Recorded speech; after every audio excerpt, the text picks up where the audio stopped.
Gentlemen, the time has come once again to discuss things.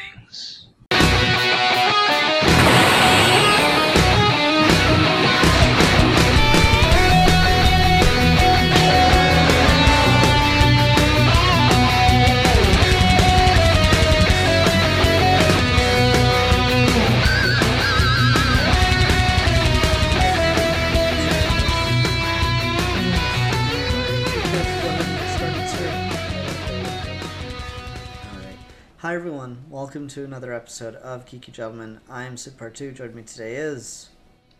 The Batman. The Batman. That intro is so fucking good, though. Like, easily.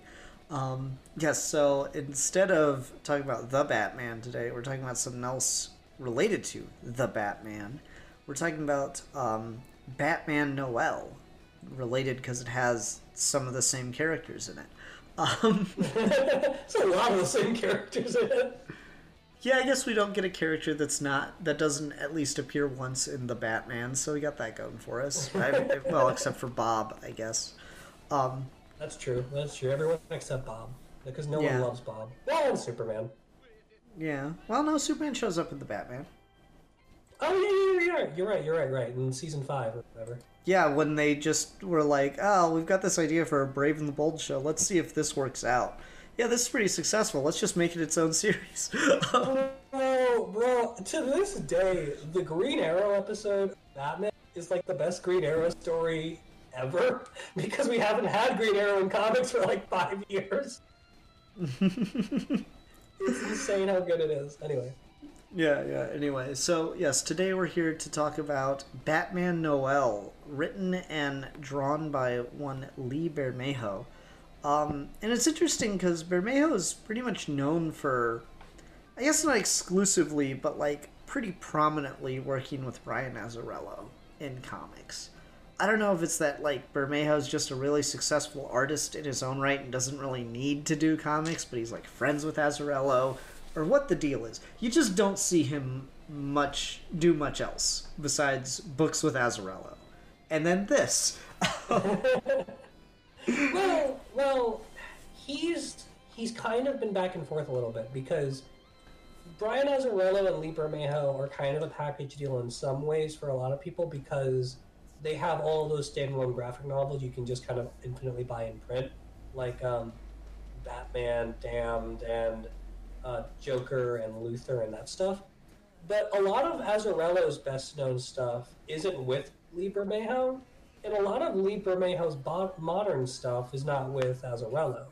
Like 100 Bullets, what's his face? Lee Bermejo didn't do any of that except for like maybe one issue.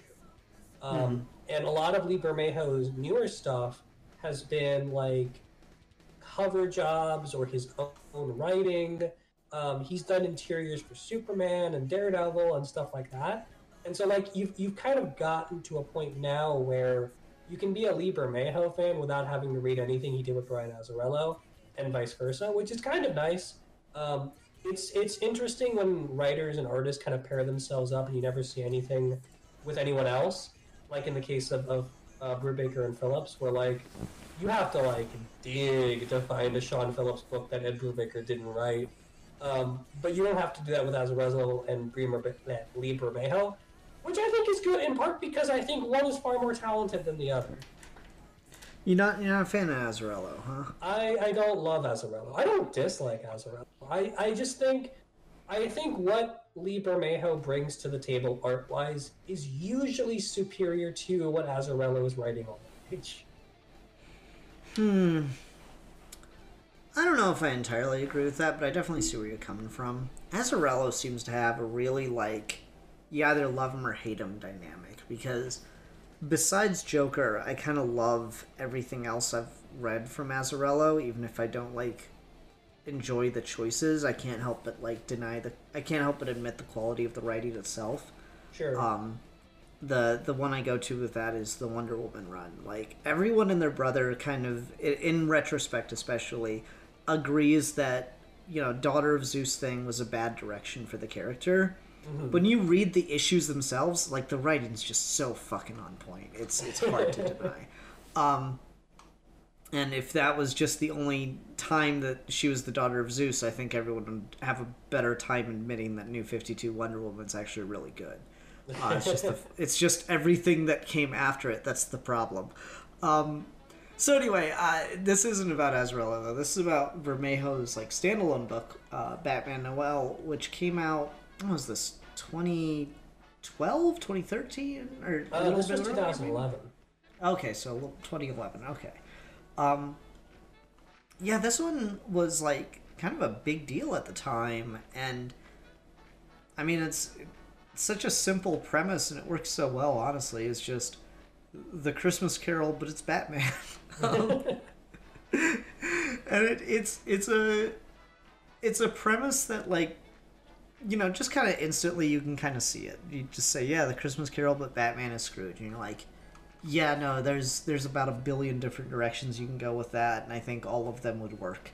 And this just happens to be, I think, the best decision you could have made for those directions. I'm in a weird place with this one. Especially as like an original graphic. Because like we do a lot of OGNs now. We have like all the Black Label books and stuff that DC does ever since Rebirth. And DC's always been really good at like having evergreen titles for all of their characters. So someone coming up with like original graphic novel idea of Batman and Christmas Carol makes sense. But I think having it all written and drawn by one artist released as one book instead of like pitching it as a miniseries is another really big thing that makes this work. Because around 2011, you probably would have gotten more books like this that were minis. That would have been like, okay, superstar artist, let's give him 6 issues on Batman, and he can just do a Christmas Carol. Like, it's very easy to pitch this book to DC and be like, okay, original Christmas Carol is 5 chapters. We'll make this a 5-issue book, and it'll just come out monthly. But just turning it around as one nice little package, I think, makes it work so much better. And I think in part of that's also just because Lee Bermejo's style is so fluid. I could not imagine any point in this book that would have a natural break for a next issue to start. And Batman Damned has this too, where it's technically broken up into 3 issues, but there's no portion of that book that feels like it should stop before the next page starts. Mm-hmm. I think that's fair. It's an interesting book. Okay, you know what? One last thing on Azarello before we get back to it. No one's allowed to hate on Brian Azzarello anymore because not only did he insist on putting Batman's dong in a comic book with Bermejo, but also he changed his Twitter handle to a bat and eggplant emoji and has kept it, I believe, the entire time since the book's publication, like 4 years ago. Hey, no disrespect to Azzarello, that's for sure. I'm glad you take the bat penis.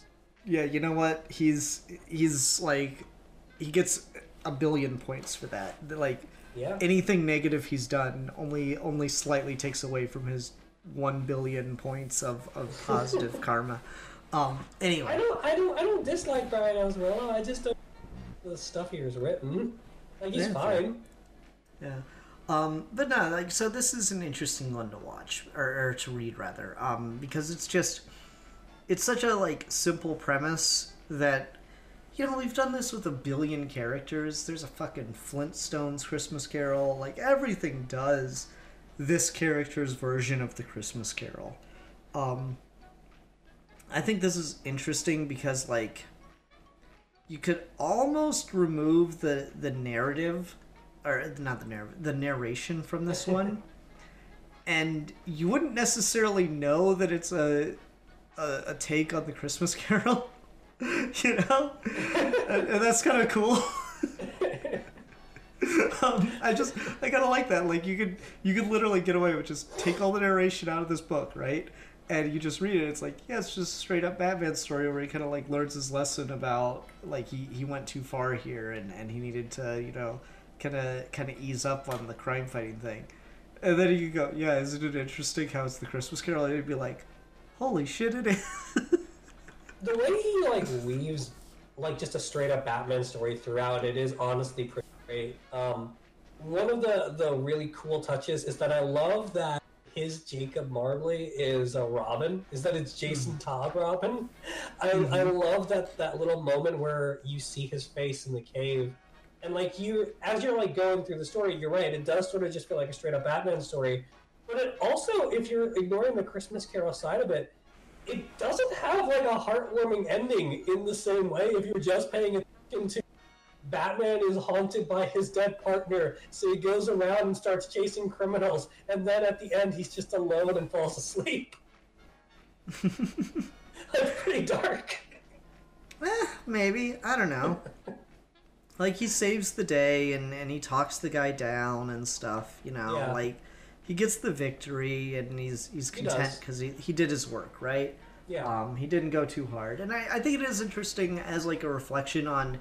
You could kind of put this in that era before Jason came back and things started to feel a little weird, like in reflecting on the character.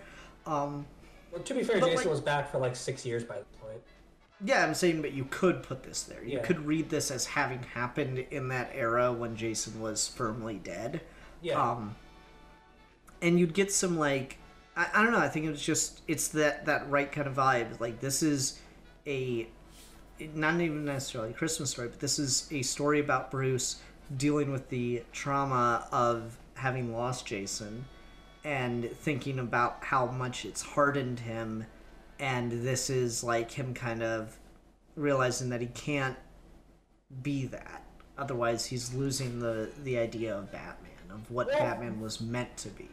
Well, part of what I think is really interesting about making Batman Scrooge is, in the original Christmas Carol, when you go through each of Scrooge's memories, the spirits, the Ghost of Christmas Past is kind of careful to show and for Scrooge to realize that it's not like one particular thing made Scrooge old and cranky. That like over the course of his life, he's been a kind, good, happy person. And it's just over that long period of living and accumulating all of those weights and memories and stuff, that he kind of found his saddle as a miserable old miser. But it was never like any one thing. It was just the continued burden of living that brought him that way. And so putting that onto Batman, I think, is really interesting, because Batman's comic book trajectory is kind of that too, where there's a lot of individual stories that are like Batman's greatest failure. But you really have to work to kind of find a Batman story that says, okay, it's this moment, and forevermore Batman is just like this. We do a lot to say that Batman's kind of mid-2000s, and by this point, New 52, paranoia and control freakiness is rooted in not like one tragedy, but constant tragedies that just keep happening over and over and over again. And I like reading a version of this here where it's very sympathetic to that arc for Batman. Like Catwoman early on, talking about how they used to play, and you get that great splash page of Robin in danger and then running through the cops and stuff. I think it does a really good job of not making Batman seem like at a certain point he just became an asshole. It is really just being in Gotham at a certain point wears you down. I like that a lot, and especially in context with New 52, because this feels like a very universal evergreen story that came out at a time when a lot of people were frustrated with what the present continuity was doing. So it probably helps make this more of a classic in that context. Maybe. I never really read it as any kind of connection or like commentary on New 52 or like breath of fresh air from New 52. Again, for me, this just feels I don't think like it's written that way, but I think when it came out, that was sort of the reception of it. That you had 3 or 4 months of New 52 where no one had any idea what was happening, and then Lee Bermejo just drops a great one-shot, and suddenly it feels like, oh, okay, here's more of what we actually want. Fair. I don't know. I think it's kind of cool just to think of this as just one of those Batman stories that's like part of the canon. This is like one of those, not necessarily must reads, but like it fits so nicely because it's got just that like quintessential element to it. There's no like one specific continuity event besides Jason's death that the story is dependent on. That it just fits really well. It's like you can put like, you know, your year one, your death of the family, your like just your Batman canon, and you can just put Batman Noel in there sometime after Jason dies. And it kind of like, maybe this is like just before Tim shows up as Robin or something, if you really want, just to kind of get that idea of, this is one of the things that like gave him that moment of reflection before Tim came in and helped him like really get over specifically the death of Jason. Not that that is the one inciting incident of this. This is just a story of like, maybe Batman being a super hard ass all the time is going a little too far. And I think just Jason's death is like such an easy pinpoint for that. It's like, is that the thing that caused Batman to go too far? No, like this was like, it was leading up to that even before Jason's death. It's just that editorial mandates and shit, and just the vibe of what was selling and what they kept doing, as Morrison has talked about, of just giving Bruce nothing but tragedy, and like, okay, what happens if you do that? Well, he goes fucking crazy. And so just like kind of piling all those things on one after the other, and this is just kind of that, it just fits and like seems like such a great like kind of missing piece of the puzzle, because again, it comes along so far after this era of things that was happening to Batman, but it kind of fits that era, or it fits that like emotional arc of the character really well, if you were to put it as like, and this like the next week is when Tim shows up, you know, or something like that. I don't know how much I like this book putting it in that context, because I feel like that's a pretty saturated area of Batman already, and there's some stuff here and there throughout this book that I feel like just makes it feel better as its own OGN that's not trying to talk about that more sort of historical linear run of the character.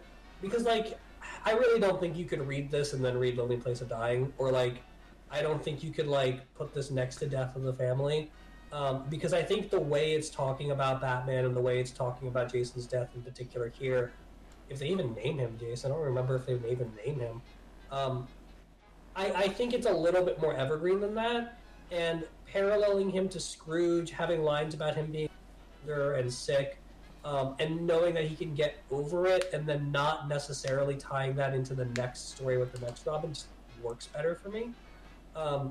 But I see what you mean, but I also just sort of like this as almost a Dark Knight Returns sort of style.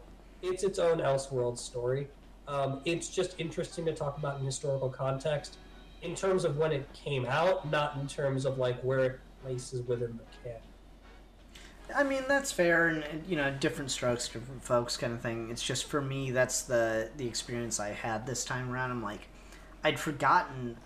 The interesting thing I had with this book, and this would be a good transition point for us, is I'd forgotten a lot of this book, and it's funny because I I read it before at least once or twice. I watched the motion comic that we did a Geeky Gentleman on, and I just straight up like forgotten entire things. Like as I was reading this in the early pages, I'm like, so I remember the Ghost of Present, and I remember the fill-in for the Ghost of Future. Who the fuck was the Ghost of Christmas Past? I couldn't fucking remember until they mentioned her. Like the cat, a certain cat broke. I'm like, oh, that's right, it's Selena. I'd completely forgotten that shit. There's just other like whole ass scenes I just completely like not remembered. Because there's obviously like the really famous scene in the original Christmas Carol where the Ghost of Present takes him to like his nephew's Christmas party, and they're all just sitting there making fun of Scrooge. And like the parallel we get here where it's just Gordon and like a random cops, and they're talking about like, isn't Batman a little bit crazy? He goes, I mean, yes, but at the same time, they're just Like that one kind of was kind of interesting. I completely forgot about that. The one that I can't believe I missed because again, you're right. It does fit into like this kind of evergreen continuity, but it's pretty like blatantly leaning to something else. Was the like moment of death and like thinking about the future that he's leaving behind, and particularly the Sons of the Bat, all of Dark Knight Returns. I can't believe I'd forgotten about that. I was like, holy shit, how did I forget all this good shit in this goddamn book? You know what I think it is? And it's such a like funny thing to think about as a writer. Is sometimes you do something so well in a story that it like overshadows all the other great shit in your story, that you can have a book of nothing but just top 10 great moments, but eventually something just becomes so hype, so cool, that it completely like overshadows everything else. And it's, you know what it is in this, Steve? It's Superman's the Ghost Christmas present. Like, oh yeah, no, 100%. That's the takeaway everyone has. Because it's so good. It's so perfect. I'm 100% with you, because I read this book every Christmas, and like there are massive swaths of it I forget, but the thing I never forget is Superman is Ghost of Christmas present. It's just such like a great little like, you just kind of waiting to see, like you get the premise, and it's like, oh well, there's this Scrooge, and then Batman's on panel. You're like, okay, so Batman's Scrooge. All right, let's see as we go on here. This guy's Bob Cratchit. Okay, that makes sense. And then Catwoman is gonna be the Ghost of Christmas Past. That makes sense. And then you're like, you know, by that point you're pretty with it, and you're like, all right, so what's gonna happen next? You're like trying to pick it out in your head, right? And you're like, yeah. So who could be the Ghost of Christmas Present? And like I said earlier, there's about 1 billion directions you could go. You could probably make a pretty good argument that you do the same like kinds of things with Nightwing, but it's just not just that fucking page turn, and there's like glowing, beautiful Superman. Dude, no, I know. It's the art. It's him just. It's like him glowing yellow, and it just works so well. It's so fucking good.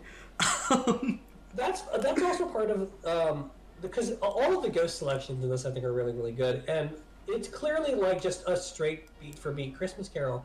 But I really appreciate how much Lee Bermejo is going out of the way to translate that story to Batman and deliver those same lessons in a way that makes more sense for Batman than for Scrooge, because Scrooge is an old penny pinching miser who makes everyone around him miserable and is just hoarding away in an old castle.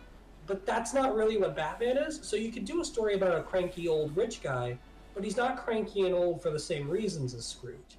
And so getting Superman to show up as the Ghost of Christmas Present and telling him that he needs to look at his friends and the people around him as much as he looks at all the criminals, and has that great line about like giving someone is as easy as showing them your face, and making Batman open up to the warmth of human connection is both a very Christmas Carol thing to do, but also just works really well in this story because it's not about him like complaining about not giving money to charity.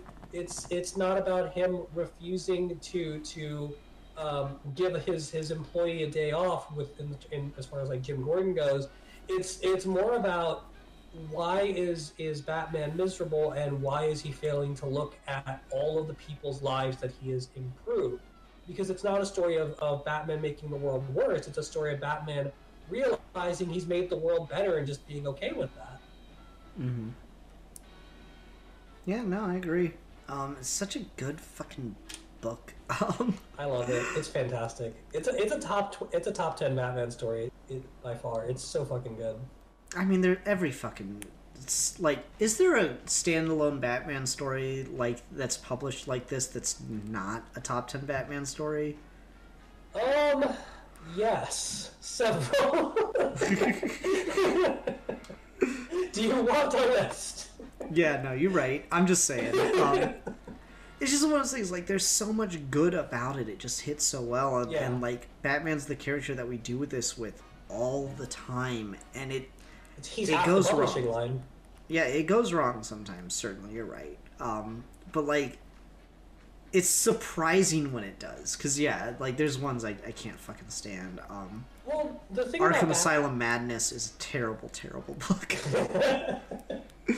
Which is funny, because it's, like, the same thing, right? Like, and you get this in comics where there's, like, the artist is going to go, oh, I'm going to go off and write something. And that's, like, your Sam Keith, and he does, like, Arkham Asylum Madness and Batman Secrets, and there's another one with the Mad Hatter. And I bought it before I realized who the artist/writer was, and was like, oh, no. All those other ones were terrible. Yeah, that's what it is, yeah. Okay. Like, all the other ones were terrible. I'm not going to read this. But you get this in comics a lot, where the artist kind of goes off and decides to do their own story. And more often than not, it ends up falling pretty fucking flat. And it's because, you know, being an artist is a profession, and so is being a writer. And these are, like, there are elements of them that are very similar and very interdependent and related. And then there are elements that are incredibly specialized. And a lot of artists seem to have, like, this fucking big dick energy of, no, I can do this. Then I'm going to do the easy part and write the thing. And then I'm going to draw it. It's going to look amazing and be the best book ever. And that's how you end up with something like Spawn, you know? But there's so many instances of that it's like legitimately surprising when something comes around by someone who is known primarily for their art. And they do the standalone comic, and it's like just as good from a writing perspective as it is from an artistic perspective, which is really saying something, given that Lee Bermejo is such a good fucking artist. Oh yeah, no, he is an incredible artist. But yeah, no, it's really interesting. I think what you're describing is like a very like specific modern, not even modern. It's a very specific American superhero comic problem. Because, sure. Because so many of comics are writer-artists. The entire history of cartooning is artists and writers, and even big superhero writers today, people like Bendis and Brubaker, they broke into the industry as artists. They drew their own stuff first, and then just moved over into writing. And mangakas are basically entirely just writer-artist combos.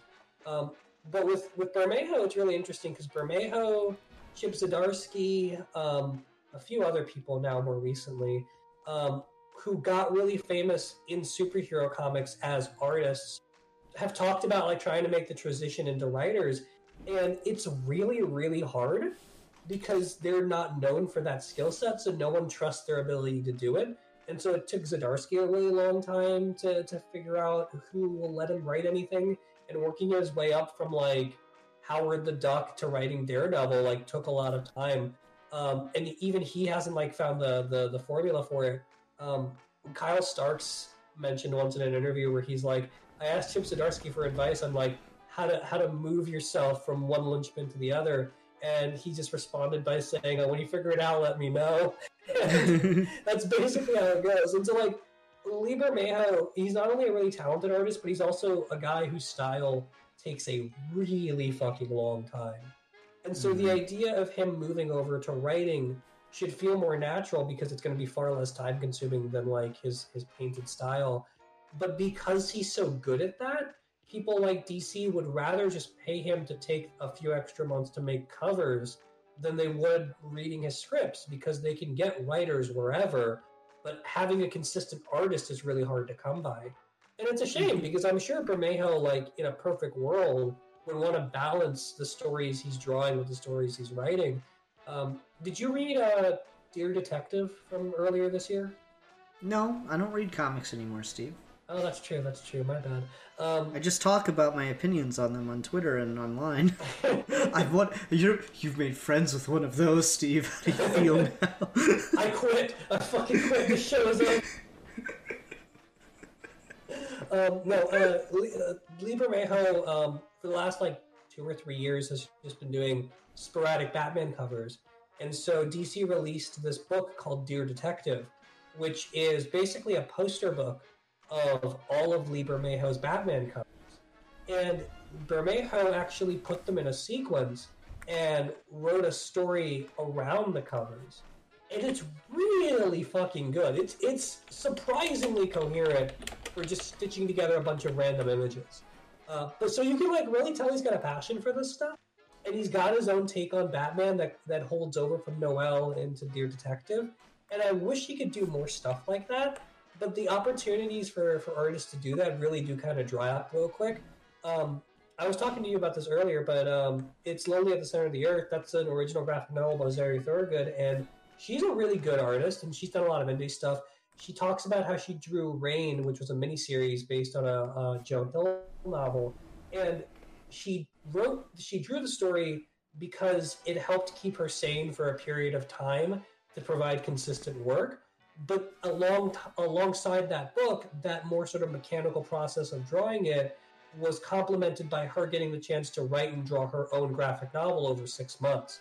And as much as you want to do that kind of time and effort and that kind of art style takes some kind of cushion, and it takes something in the background that's a little bit less of your responsibility. So drawing someone else's book ends up being that.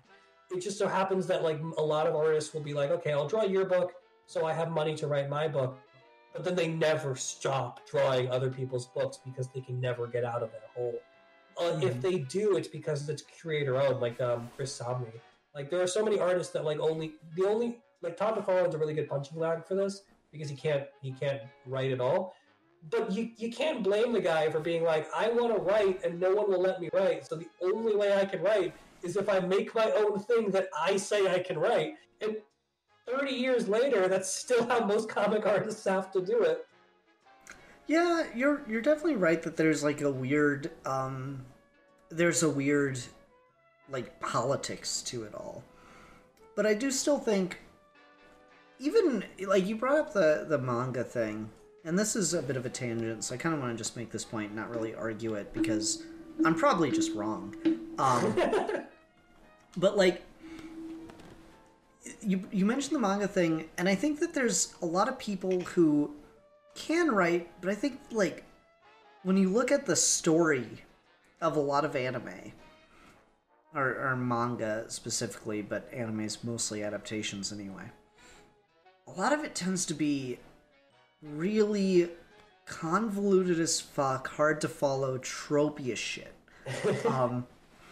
And I think that's, because a lot of these guys are primarily artists first, because that's the craft that they've spent the most time on, and then they're like borrowing from a lot of different things, and you see that anime begins to have a lot of, manga, tends to have a lot of like very similar tropes, where it seems that maybe this was a choice made for the independent success of the series and to serve the story.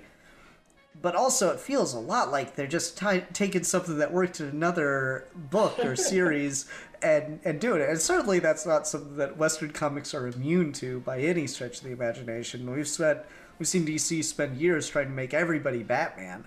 But I do think there is something to that. Yeah. That the pursuit of being a good writer is in and of itself just as much of a time-consuming and like skill-based practice as becoming a good artist. It's just that people think it's a lot easier until they do it, or until you read something that is bad. I'll loop this back into Noël, just responding to that real quick. Right.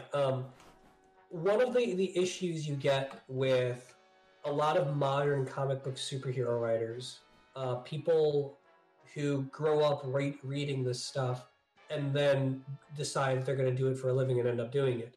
And you have this in other genres too. Like, it's not just comics, but any kind of art form that's been around a while. Is you get the people who grew up with one thing, and then when they come back into the medium, their only influence is that thing. And so manga can kind of be a closed loop too in a lot of ways, because a lot of shonen, specifically a lot of modern shonen, stuff like Demon Slayer, feels like someone who just grew up reading Dragon Ball. And then you like listen to the guy who Demon Slayer talk about it, and like all he can talk about is other shonen. Like the influences just kind of stops there, and so the visual style of it kind of repeats out, but the narrative, that the other sort of craft that you have to practice, feels like it's lacking sometimes because you're in that closed loop of fandom. And comic book artists have this, or comic book writers have this too, where like it's sometimes with writers like Tom Taylor, like I am not convinced that man's ever read a book that wasn't a comic. And like as a writer, you should be a little bit more versed in other writings to make your writing better. I'm not saying that comics are not art, but like your framework for how to write Batman should include other novels as much as it includes Batman comics. And absolutely, bring it back here real quick. Lee Bermejo really proves why he's so good at this, because he's a great comic book artist. He's got great dynamic action scenes. He's got all of these fun references and Easter eggs and stuff throughout the book, but he's grounding Batman in a literary story. He's paralleling it to Christmas Carol, which has been done a million times, but he's reinventing what that story was about with its central character to fit inside Batman, and it gives it an added dimension that makes it interesting to talk about. It's not just what if Batman was Scrooge, it's a story that paints a version of Scrooge that makes sense for his idea of Batman.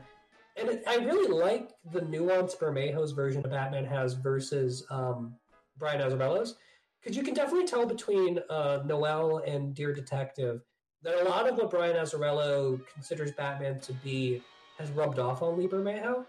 But I think Azzarello kind of writes him more as a cursed and doomed figure than I think Bermejo does. Robert Pattinson's talked about this in interviews too, where like Batman Damned is an example of a book that gets at the idea that Bruce Wayne is just kind of cursed to be Batman. And in that book, he's literally cursed to be Batman. And Azzarello... Again, such a good scene. Such a good fucking scene with Enchantress, though. I know, it's fantastic.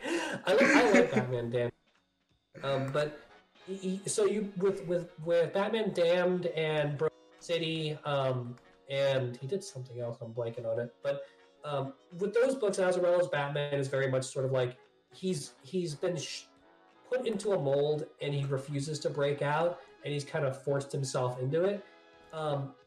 Doing A Christmas Carol as like your breakout solo Batman project is interesting, because it feels almost like Bermejo is saying to his former collaborator, you're right, Batman is this, but I want him to be a little bit more. I want him to turn a corner and be a warmer person.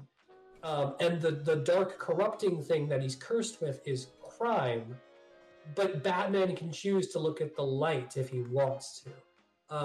And I think that distinction is really interesting. It makes Damned really cool complements to each other, but it also just proves that Bermejo has an idea of Batman, which I think a lot of, to your point earlier, because we have so many Batman OGNs that come out all the time, so many of them just kind of feel like generic Batman stories. They don't really feel like they have a take.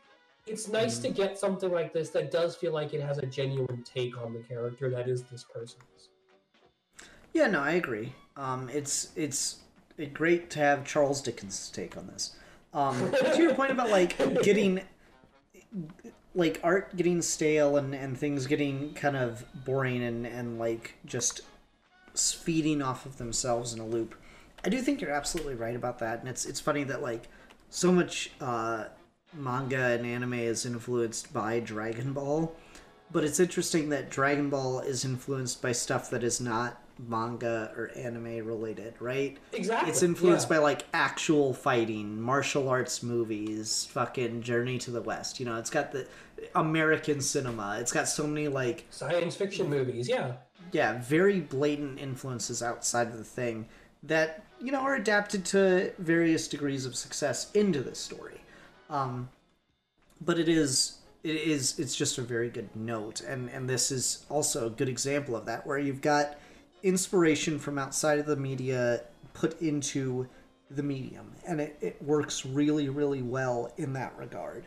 Do you have a moment in this in particular that is a like scene for scene comparison to the original Christmas Carol that you think is just kind of maybe a little underappreciated or just like relatively really clever?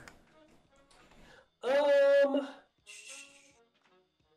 I recently reread it's pretty fresh in my mind. It's a really really good book. It's also super short. So if you've never read that book and you think it'd be like a 600-page Charles Dickens tome, it's not. It's a novella. It's only 100 pages. You can read it in an afternoon. But a lot of the comparison points between the two are interesting because of the thematic shift between Scrooge and Batman. The one that stands out the most to me is Batman getting buried alive at the end, because in the original Christmas Carol, something that I think a lot of adaptations of that book lose, which, by the way, just to say, Christmas Carol is not an example of a book that feels like it's drastically different than your memory of it from adaptations, unlike Dracula. Christmas Carol book and Christmas Carol movie are like 87% accurate on almost everything. So it's basically the same no matter what. But the thing that a lot of adaptations kind of lose for me is Scrooge in a lot of movies and in a lot of parodies is kind of an asshole to all of the ghosts, and he turns his leaf at the end when he's afraid to die and he sees his own headstone and he's talking to the ghost of Christmas Future. In the novel, he's scared and he's respectful of the ghosts from the beginning, and he's turning a new leaf pretty instantaneously. The way he speaks to the ghost of Christmas Past, to the way he greets to the one of present, to the way he tries to be courteous even though he's afraid of the third ghost, is more of that character arc where he's always kind of receptive to their information. So he's not just waking up scared and changing his tune. He's actually kind of grown the whole time. But at the end of that book, when he gets to the gravestone, that scene is really interesting because you get him in the bedroom and you get all of the people kind of looting his stuff and the body's just covered in a blanket. And he keeps begging the ghost, can I just see who this is? And it's a great scene because he's not necessarily afraid in that moment that this is him. He's changed so much that in that final scene, he feels so bad for whoever this person could be, and he just wishes he could like pay respects to him. And he knows kind of deep down that it's probably something he doesn't want. But he, in that moment, he's more disgusted by the actions than he is by the idea that he's going to die. And so then when he gets to the scene where with his gravestone and he connects the dots, it's like a gut punch, and he just wakes up instantly from there, and like that's the thing that triggers him. But it's so brief because most of the third ghost is just him listening to other people talk about this inanimate dead body that he doesn't know who it is. So adaptations kind of like stretch that part out where like he realizes he's dead for a little bit longer. In this, where they change it to the Batmobile blows up and the Joker just buries him alive, and in getting buried alive, he sees the future of all of Gotham and then digs his way out, Grant Morrison Batman R.I.P. style. I really, really like that because it's a reverse of what wakes Scrooge up. Because Scrooge wakes up because he sees his own name. Batman gets put in his own grave, never looks at his tombstone, and just busts through it. Because so much of the story is kind of the reverse of what Scrooge had to learn, I think that's a pretty neat inversion. No, that's fair. I quite like a lot of that. My answer to my own question is a lot like more silly and simple than yours. So, way to go, Steve. Yeah. I really like the surplus criminal population bit. Oh my god, that's so funny! The surplus criminal population. It's just such like a simple little thing, but I like it. It actually worked for me really well. I was like, yeah, no, that's this. It's like if you take the narration out of this, the whole story becomes a lot more subtle than I think anyone's really going to get credit for, and just like that's just like those. Maybe that little bit would be the thing that would get someone to like get it, you know. And I don't know, I just appreciate it, like, because I've read and seen so many adaptations of Christmas Carol, and there's always like the fucking Ghost Christmas Present always ends up throwing that back in Scrooge's face, and he feels like such a dick every time. It's every so time, good. and I fucking love it. And so just the surplus criminal population, Bruce. Are you thinking? Are you listening to yourself right now? Ah, so good. And just to kind of go as far as like the quotes and stuff, I love how naturalistic Lieber Mayhew is able to make the narrator sound when he's recapping Christmas Carol. Like, a lot of writers would take the opportunity to kind of like use the captions to just lift lines from Dickens and just juxtapose the Dickens Old English with the comic book images. But the way Bob Cratchit speaks in this, like, he sounds like a dude just explaining Christmas Carol from memory to you. And there's very few like bits of narration that sound anything like the book, unless they're extremely intentional, like the surplus criminal population one, or like the estate sale line up towards the end. Like, almost all of it feels like just a guy explaining the story. He may never have even read the story as he's explaining it. He's just explaining it from memory. He'd be so good at Twitter. He would. But I like that. I like that it, like, so, just like the Batman, it reads like someone's take on A Christmas Carol. It's not just like kind of lazily ripping lines from it. No, I agree. I think there's a lot going on here that's just really, really smart, concise, good quality writing. And I think that's really cool. Can I tell you my dumb thing that I love? Sure. I love that Batman's boots have little X's on them. Okay. There's just something about the way he draws that. And like, you'll see his boot prints on the ground in some panels that leave the little X's, but there's also just a weird number of shots where you see the bottom of Batman's feet, and they have little X's. And every time I see it, my brain just goes, this man had to zoom in on his tablet and make these little 3D X's on the bottom of the shoe and make sure they show up on the snow wherever Batman's running. And there is no reason why he should have done it to himself, but he did that for us. And I love it. Yes, he did. You're right. I don't know. The Noël suit just looks so cool overall. Oh, it's so good. That's That's one of my I had to favorites. look it up again. The Batman Noël suit, I think, Arkham Knight. It might be in Arkham City too. It might be in both, but whenever you can play as the Noël suit in any play as the Noël suit, I love it. It looks fucking gorgeous. Some of the early leaks for Batman vs Superman said that Ben Affleck's Batman was going to have the Noël suit, and I was really hyped for that. I like the suit that we got. It's a good suit, but I would love to see the Batman Noël suit in the movie. It looks so good. It's such a streamlined design, and I love Bermejo's bat symbol, and I love that it's the same bat symbol he uses for the big black bat and for like the more 60s influenced yellow oval bat design, because both versions of the costume look really good, but he's still got kind of like that more abstract looking bat on both of them. No, I agree. It's pretty cool. It's just such like a perfect thing. It's like it's got like that element of, it doesn't look fully like body armor, but you can tell there's some kind of padding to it. There's still like the hints of musculature without looking too much like the Keaton, where it's clearly a rubber suit, right? I think the only thing that doesn't hit for me about the Noël bat suit and I guess just the interior art of the book is he doesn't seem to do the raccoon eyes. It doesn't look like he's got his eyes painted underneath the cowl. It looks like it's just the cowl just extends in, covers a lot of his eye, like his eye socket, I guess you'd say. Yeah, because there's a couple of scenes with Bruce Wayne having taken the cowl off and the black eyeliner on those scenes. Yeah, I don't know.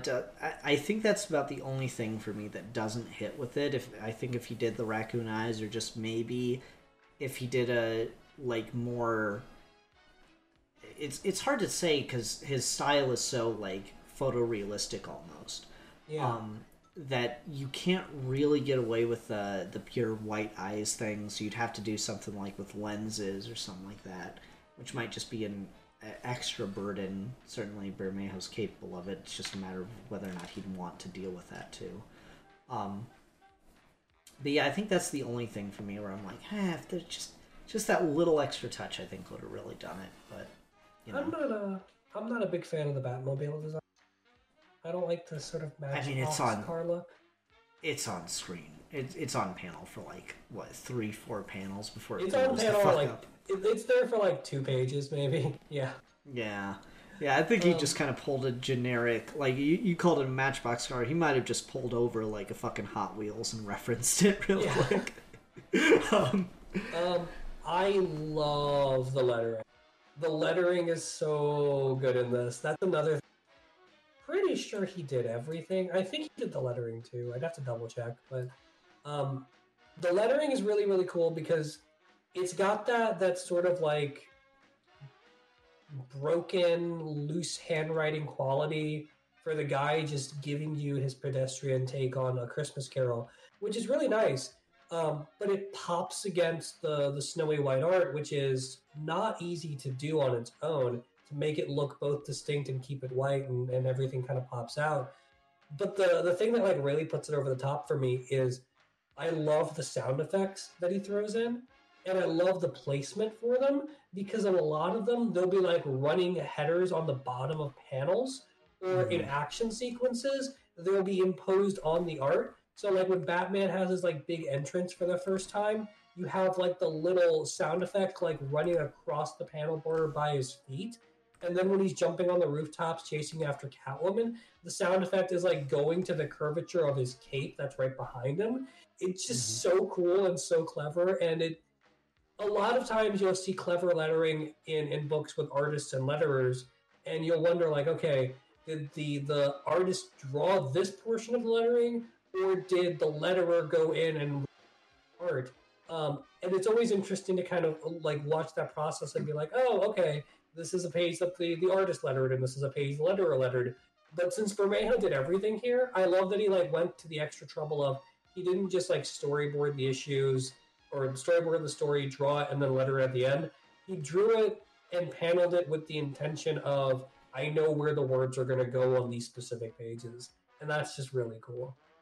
Looks like Todd Klein was the letterer. God damn it, Todd Klein. Yeah, so, sorry to ruin your huge summation of what a genius Lee Bermejo is. You know what, Todd Klein? Good job. Let's see. The breakdown is writer, pencils, inks, all Lee Bermejo, colorist, Barbara Crido, I'm not sure how to pronounce that, letters, Todd Klein, and then editors.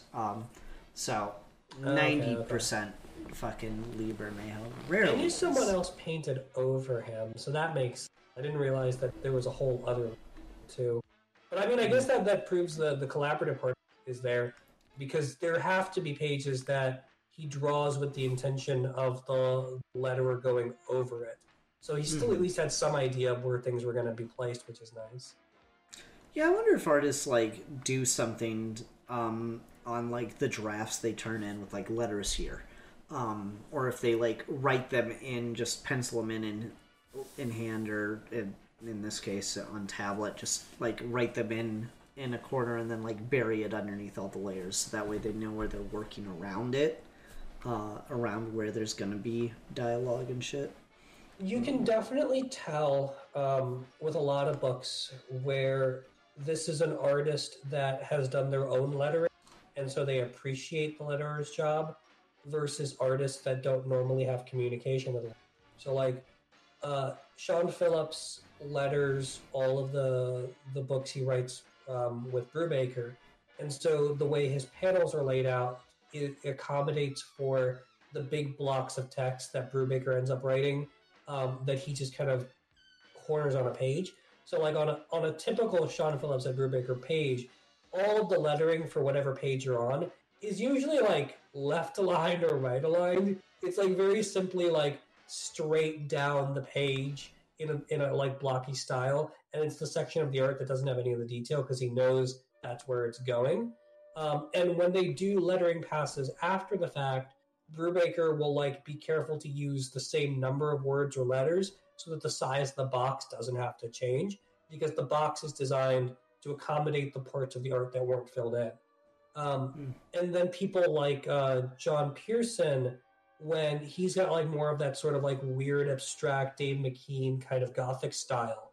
So you need a letterer that does lettering that's akin to that. If you had someone like Sean Phillips just like throw a text box on top of it, you know it's not going to match. And so when he gets lettered by Hassan Atzamanal on Mindset, you can see that they're working together to use the same color palette for the boxes and the art, and to have like disjointed barriers and kind of a weird opacity to it, so it's kind of like laying over the art, but it becomes pieces of the art, and all of that works really well. But then you jump ship over to Bendis on Justice League, and clearly Bendis and I think Ivan Reis was the artist on most of that.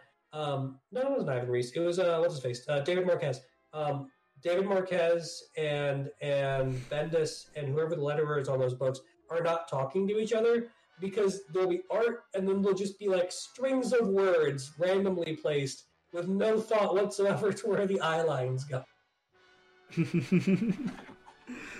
Yeah. Justice League by Bendis is probably one of the profoundly worst lettered books I've ever seen. Damn, I didn't know it was that bad. Yeah, Are you sure? Are you sure it's not just because everybody hates Brian Michael Bendis unfairly? I love Brian Michael Bendis, but that book is not good. Okay, the Steve has spoken. Brian Michael Bendis is like one of the greatest comic book writers of the 21st century. There's no way around that. Damn, mic drop moment. But everything he's written is terrible. The man single-handedly, by writing the greatest Daredevil run ever. The man ruined Spider-Man by writing the best Spider-Man run ever. Damn, harsh. I don't know. I didn't care for Ultimate Spider-Man. Oh, that's surprising. Okay, to be fair, I didn't read the whole thing. I was told over and over, oh, read Volume 6, Venom. I was like, okay, this better be good. And I fucking hated it. I'm like, okay, I'm going to judge the entire run based on just this one trade I read. Did you not read it in order? Nope. I was told to read Venom because it's really, really good. It's like the best Venom story, I was told, and I read it and I fucking hate it. Like, I immediately wanted to, like, throw it away. Worst Venom story. Hated it. It's a good Venom story, but you should read it in order. Steve? It's like issue 40-something. I cannot tell you how mad I was when he has the black suit for like 45 minutes. I'm sorry. It's a bad choice. I mean, I understand your frustration. Books in order. No. I'm sorry. I'm of the Stan Lee philosophy. You should be able to pick up a book and read it from just about any single issue and be relatively fine. I'll die on that hill. I mean, like, within a reason. Nah. I mean, it's the beginning of a new story. I didn't like pick it up at the last issue of the arc. I picked it up at the beginning of the arc. It's a perfectly reasonable time to jump on. Introducing a popular ass character, yeah, that's a good time to really get your shit together and make sure this is really accessible. Nah, fucking terrible book. Hated it. Oh my god, that's funny. I forgot what our point was. I don't know. Brian Michael Bendis is bad and he should feel bad. I don't understand everyone hating. Like, I don't love everything he's written, certainly, but he's a really good writer. I don't know. Anyway, I didn't. You surprised me earlier when you told me that Bendis broke into industry by drawing, because like I literally never seen Brian Michael Bendis' art on anything, so that's interesting. Yeah, no. So Brubaker and Bendis got started in the same independent publisher. And Brubaker's talked about in interviews, he's joked about like how Bendis gives him all this credit for always being like on the cusp of trends, and usually it's just because the dude quits first. So they both worked at the same independent publisher for a while, and they wrote stuff. And then Brubaker quit pretty early on because he had a fight with the editor, and that's what kind of led him down the more traditional superhero path before going into independent again. And then Bendis basically took over for that independent publisher and did more work. The publisher went bust, and then he moved over to do superhero stuff. And they've kind of been following each other around for a while. And even now, with Bendis shifting gears into doing more of his creator-owned stuff, it's in the same sort of formula that Brubaker set up when he started doing Reckless. So it's funny watching them go back and forth. But Bendis has talked about now in interviews where he basically, as a kid, always wanted to be good at or understand every aspect of making comics. So he's learned lettering, he knows writing, he's done art, he's done inking. Like he has a working knowledge and experience doing everything. But the second he realized he didn't have to draw his own. Oh, I lost Steve. What's the last thing you heard? The second he learned. Oh, the second he learned that he could like not have to draw his own stuff, he stopped doing. Fair. I mean, I certainly would. Drawing sucks. Fuck Yeah, that. and like it's funny because you don't see their art much anymore. And Brubaker mentioned something recently. His original series that he wrote and drew. And Low Life is interesting, but it's very crudely drawn because Brubaker is not the best artist in the world. And someone like auctioned off a page of Low Life for several $100,000, and Brubaker has not drawn anything in ages, and so he just like looks at that and he's like, I bet I could probably like scribble something on a napkin and make a fortune. Damn. Yeah, it's pretty funny. Alrighty. Well, we've kind of been off Noël for a minute now. And, I mean, what else is there to say? It's a fucking brilliant book. It's a great book. Okay, wait, I did want to talk about something, and we kind of got away from the topic. So last thing I want to talk about with Noël.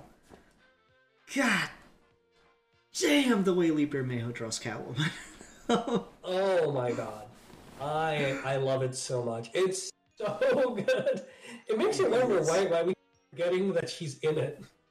I know, right? Like, it's so fucking good. It's just, there's just so much good shit that comes after it. I think it's so hard to be anything in this book that is before the Superman reveal or after the Superman reveal. You know, like even the Superman scenes, they're good, but just the fucking reveal. Superman's the ghost, Christmas present.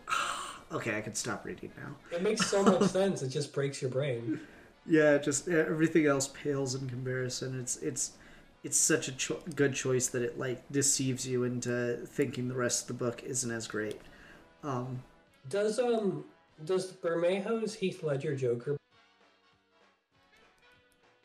I like his Joker a lot. I like his Joker here more than I like Azzarello's take on the Joker in their book. Okay, I wasn't sure because I know you don't like, which understandably I know you don't like it, but I was always curious what you thought of like using weird Heath Ledger design in the comics when it's not Heath Ledger.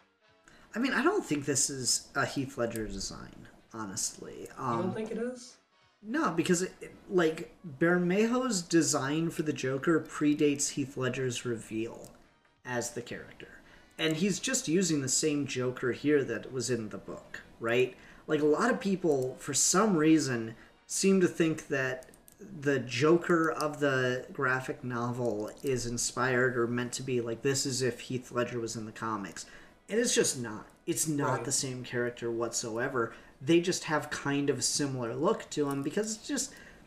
Sometimes there's just something in the air. There's just something that makes sense to do with a character, and different people of different mindsets just happen to arrive at the same conclusion around the same time. But, like, he was already pretty knee-deep in working on Joker before we even got, I think, initial pictures of what Heath Ledger's Joker was going to look like, if I'm not mistaken. Because didn't that book come out in 08, 09?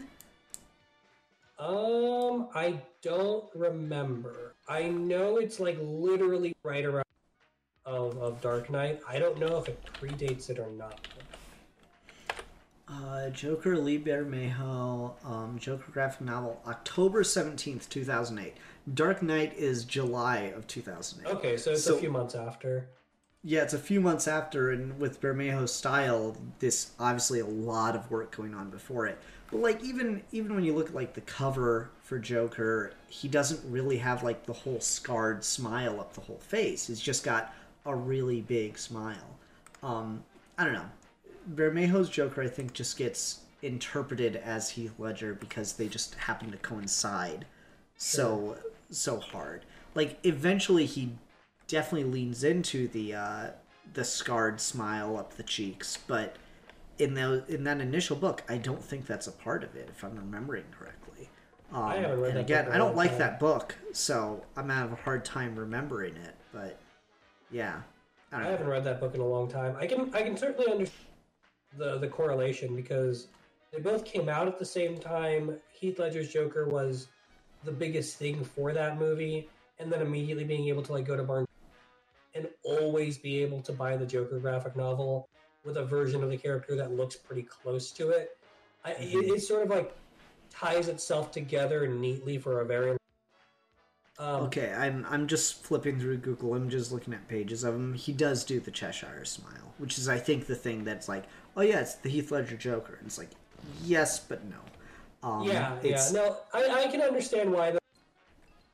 I mean, in my brain, it's always been like Lee Bermejo Joker is just Heath Ledger Joker, except in the comics. But I haven't read the Joker graphic novel in a really long time, so I don't know what the nuanced differences are in the visuals. I will say in this book, there's something weird with the lips, where it's like it's slightly risen above the rest of the face, almost like the lips are their own like layer of skin that are just floating and glued on top of his face that I do not like at all. Yeah, I don't know. I really like his Joker in this one. Like the way he writes Joker, I like so much more than the way I love the way he writes Joker. The fact that, again, and I don't know why this became the thing that I need to tell people as the hot take with the Joker is the Joker should be funny. And this is a successfully written Joker because he's funny. And yeah, that's just all that it comes down to. He's in it for so very little time. You like feel his presence for a lot of the book, of course, but like as far as just the Joker on screen, I mean the fucking like the kid opens the door and he's like, ho ho ho. So good. He's just a son of a bitch in this one. And he gets such little time to do, and he's like, I like the scene with the baseball. There's no baseballs in Clue. There's no bats in Clue. God, that's so good. It's very, very effective writing of the Joker. I'm very. Are you gonna find half my missing money? Mm-hmm. Yeah. Yeah, it's good stuff. Funny. It's good stuff. That's like really the only problem with it is the idea that the Joker would give a fuck about like any missing amount of cash. Like I kind of like the idea that it seemed like it was setting it up to be this way. I thought the idea was he was going to pretend to be caring about and trying to hunt the guy down for the money, when really it was just all a ploy to try to get Batman in a spot and blow up his fucking car. I kind of like. I don't think that interpretation holds up, but I remember the first time I read through this, that's what I thought was happening, and I was like so hyped for it. But then you get the scene where he's talking about his money, and it kind of like completely undermines that. But I think it is still just a good fucking, just like the way he writes him in dialogue is still pretty fucking on point. I love the Joker. I think he's really. I like that you're kind of getting an animated series style. Joker's in a situation where he's clearly pissed about losing. And Batman's in a situation where he's kind of trying to save someone else's soul. Like, you've got Joker's Favor and you've got Never Too Late, which are two really good episodes of the animated series for different reasons. But I always like Never Too Late because it was a rare Batman episode, rare Batman story, where Batman's part in the story wasn't to stop the bad guy, it was to get the bad guy to do the right thing. And he kind of just sort of floats around the background as you're watching the mobster come to the realization he needs to do the good thing. So having Batman be like the good angel on this guy's shoulder at the end, cool. And then having Joker basically up against a wall when the guy pulls the gun on him is something we've seen in the animated series a lot happen. And in this case, when he's not like whiny about it the way he is in Joker's Favor, and he's just kind of goading him, and Batman has to talk him off the ledge, I think that's a much better dynamic. But it does still feel kind of universally animated series-y, which I really like. Mm-hmm. And again, the animated series just pulls on so many things that other people pulled on too, so it's a question of, was that the influence, or was this just, was like these dynamics of the characters just so influential to so many other people, you know? Yeah. Yeah. It's good stuff. I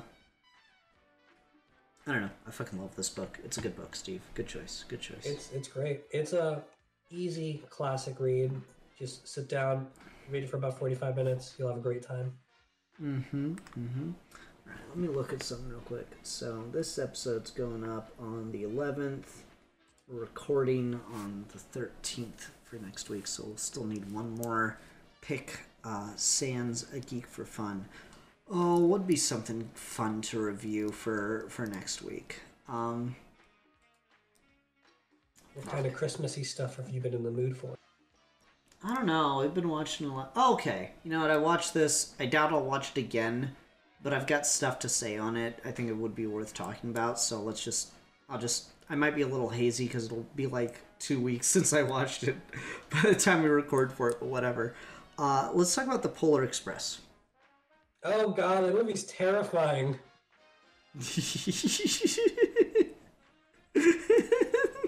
Don't make me see the weird people. I don't want to look at the weird people. Just like listen to it then. I don't know. Just it's a good movie. It's a good movie. God. I promise it's good. It's a good movie. Steve. It's definitely less creepy than His Christmas Carol. All right, yep. So, Polar Express, that's what we're going to watch next time. Until then, everyone, thank you so much for watching. I'm the Philosopher. And I am Santa. And we are your Geeky Gentlemen. And we will be discussing things.